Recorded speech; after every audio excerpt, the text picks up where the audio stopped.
Hi, fourth graders. Happy Wednesday. I am here with chapter 9.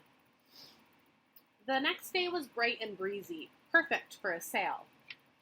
The tide was inbound, the wind out of the east, which made it easy for us to reach Coppercut Neck, where Miss Maggie was waiting for us with a hamper of lunch.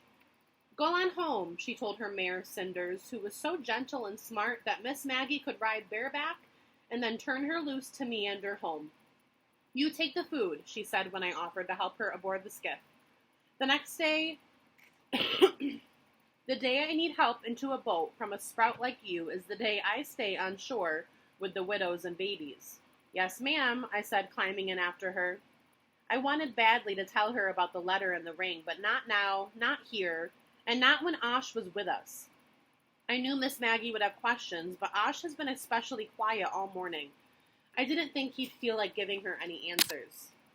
Instead, he sat in the stern, his hand on the tiller, while Miss Maggie and I perched across from each other, ducking under the boom when Osh came about, otherwise enjoying the wind and the spray. A pair of dolphins traveled along with us for a bit, sleek and smiling. I didn't think I'd ever see anything as beautiful. Not so long before, the lighthouse keeper on Cuttyhunk had used dolphin fat to fuel his beacon, and I could not remember that without shrinking. When this pair cut away for open water, they leapt into tandem again and again, like colts in a blue meadow.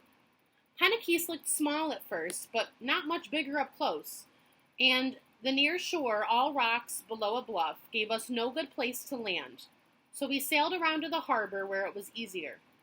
Along that coast there was a skiff tied up at a pier, and the remnants of beautiful buildings, cellar holes and such, and when we climbed up from the beach, we could see knee-high stone walls that straggled across the moors like old scars. Rabbit trails, a dirt lane that seemed to lead nowhere, but no sign of the bird keeper. Probably off somewhere making sure the rabbits are making more rabbits, I said, which drew a puzzled look from Osh, a laugh from Miss Maggie. Never mind about the rabbits, she said. His boat is here, so he is too. We'll see him soon enough. Nowhere much to go on this island except round and round. She was right. From where we stood, we could see most of the island except where it dipped into swalls or hid behind low boulders and hills. They lived on the other side of the island, Miss Maggie said, on the other side of that hill, which rose up as if even the island itself had meant to keep the sick in their own lonely place.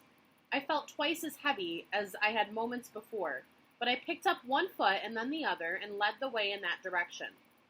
Along the remnants of the old lane where pasture grass now struggled to grow, there wasn't a single living tree on the island, just cedar skeletons and patches of green brake shrubs.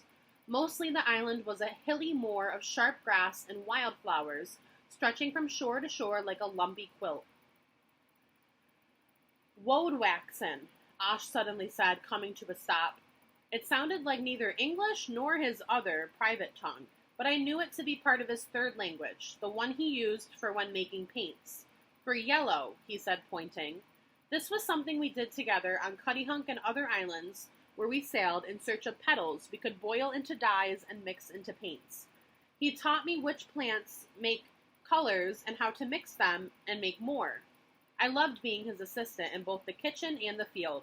He would utter something simple like aster or something odd like calipagon, and I would go on, much like a setter after a duck, to fetch it for his basket.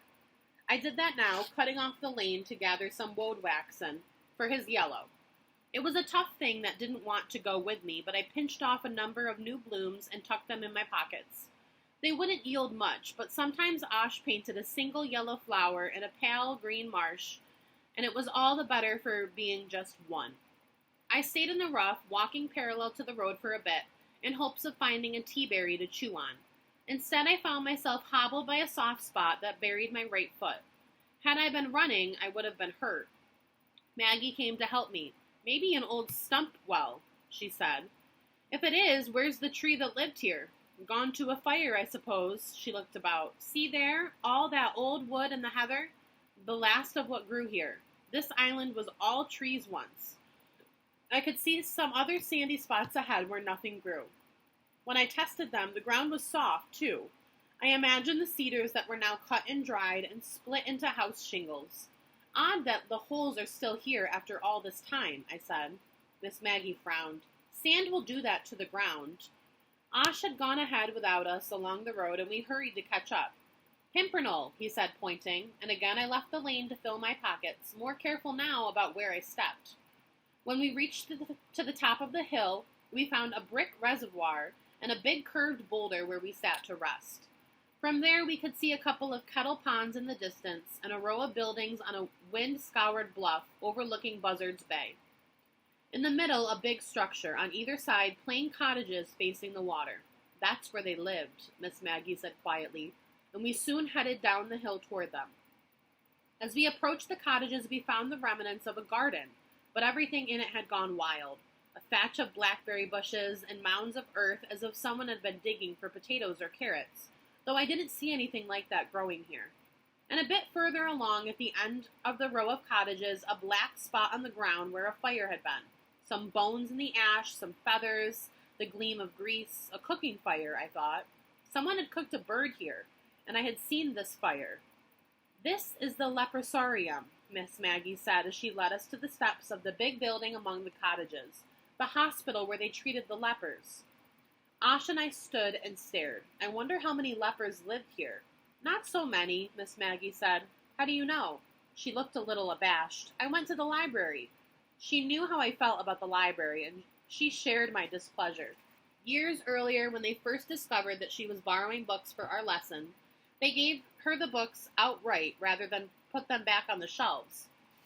Then they told her that she could no longer check out books if they were meant for my hands.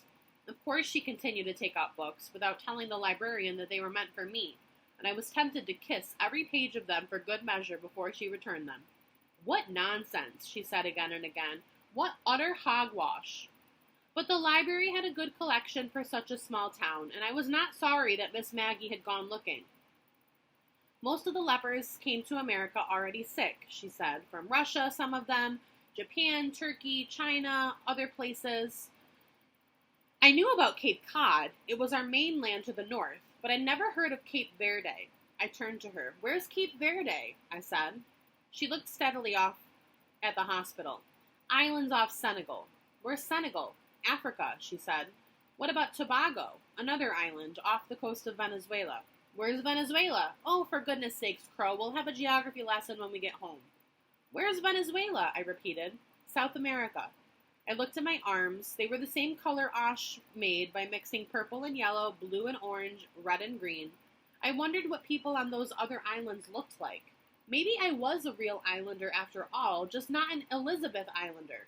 Except I was here, on the Elizabeths, regardless of where else I might belong. Lots of people come here from other places, right? I said. What, here? Pennikies? I just told you they did, Crow. I didn't mean just here, I said. Osh started up the stairs. Should we really go in there? Miss Maggie asked. Osh kept on. Why did we come here if not to go in? But Miss Maggie and I waited where we were while Osh crossed the porch and knocked on the door. No one answered, even when Osh knocked again, harder. He tried the door, but it was locked.